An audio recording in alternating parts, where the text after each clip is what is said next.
This is the noon sky over the world's second largest deposit of oil, Kuwait's Al Madi field.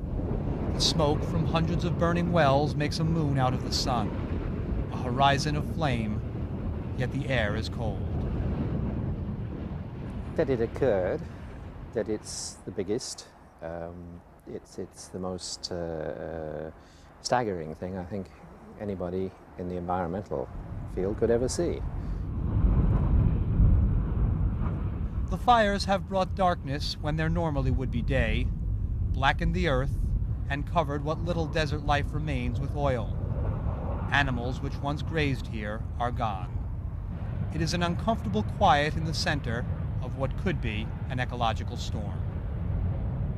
It's one of the few things that will have effects of varying duration, some short, some long, on air, on water, on plants and animals and marine, or all of the components of the ecosystem. The fires were set by the Iraqis as they fled Kuwait last month. They burn constantly. The Iraqis didn't do too many things right as far as fighting this war, but one thing they did very well was blowing up oil wells. Efforts to extinguish the fires have been hampered by Iraq's enormous destruction of equipment and Kuwait's inability to reestablish basic services such as electricity and water, and bureaucracy in Saudi Arabia. We've had a great deal of difficulty getting equipment up from Saudi Arabia, and I don't really understand what the problem is, but the bureaucratic processes in Saudi Arabia have hindered our efforts. We understand that they're shaking down each truck, each driver.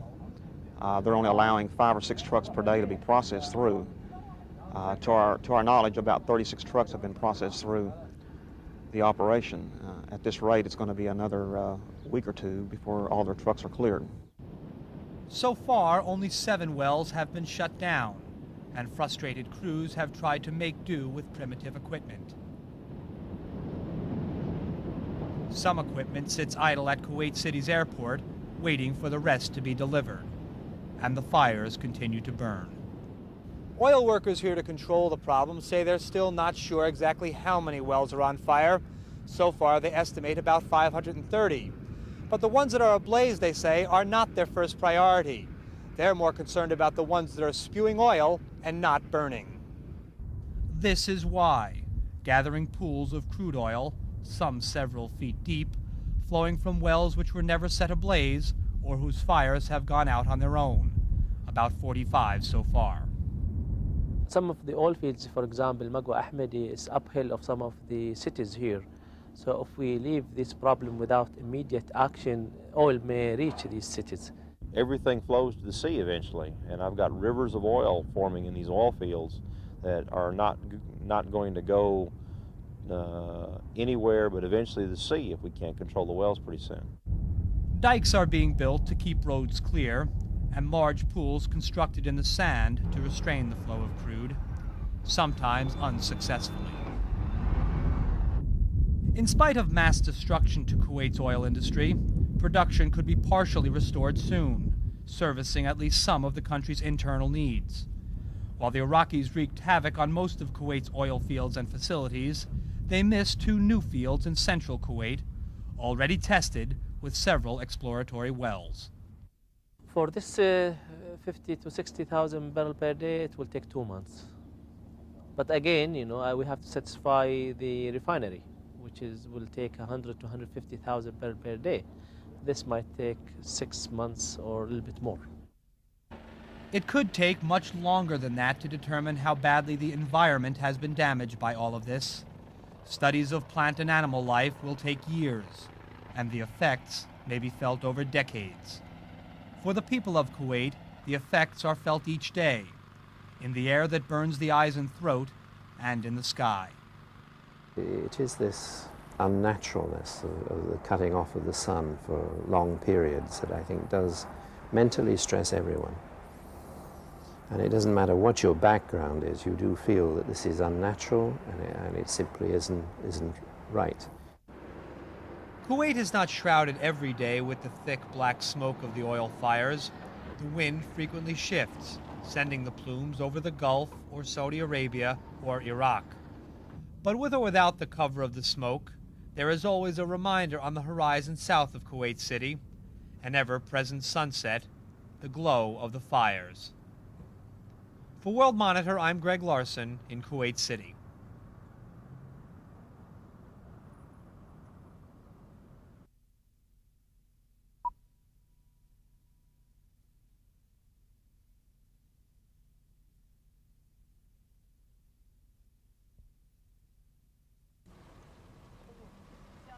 For 19 days, Khalid and Khalidia Okal have been searching for their son Walid. Daily, they go from police station to police station asking about him, always with the same response. ابننا احنا له 19 يوم برا اخر شيء توصلنا له بالجبري يوم الاحد بكى The Okals are Palestinians. Stories like theirs are growing more and more common each day in Kuwait. Their son was picked up by Kuwaiti soldiers at a checkpoint in a neighborhood near his home March 9th. And despite their inquiries, they have not been able to find out where he is being held or even if he is alive. They have been to dozens of police stations and local army headquarters.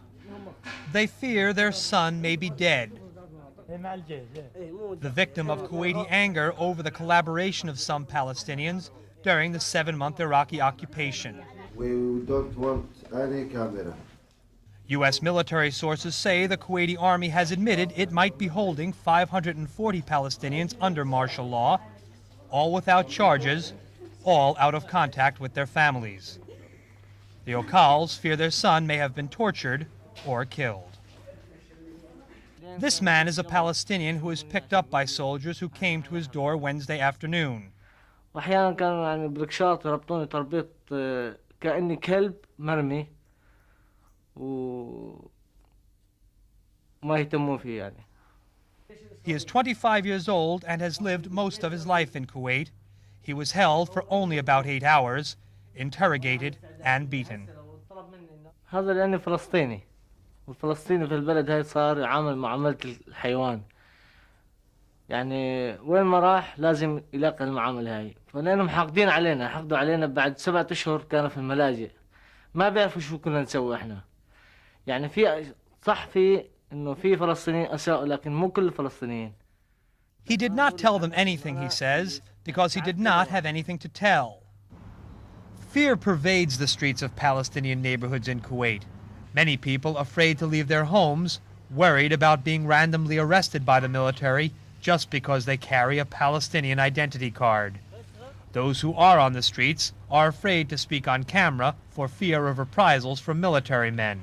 Men they say were not in Kuwait during the occupation and have no idea who helped the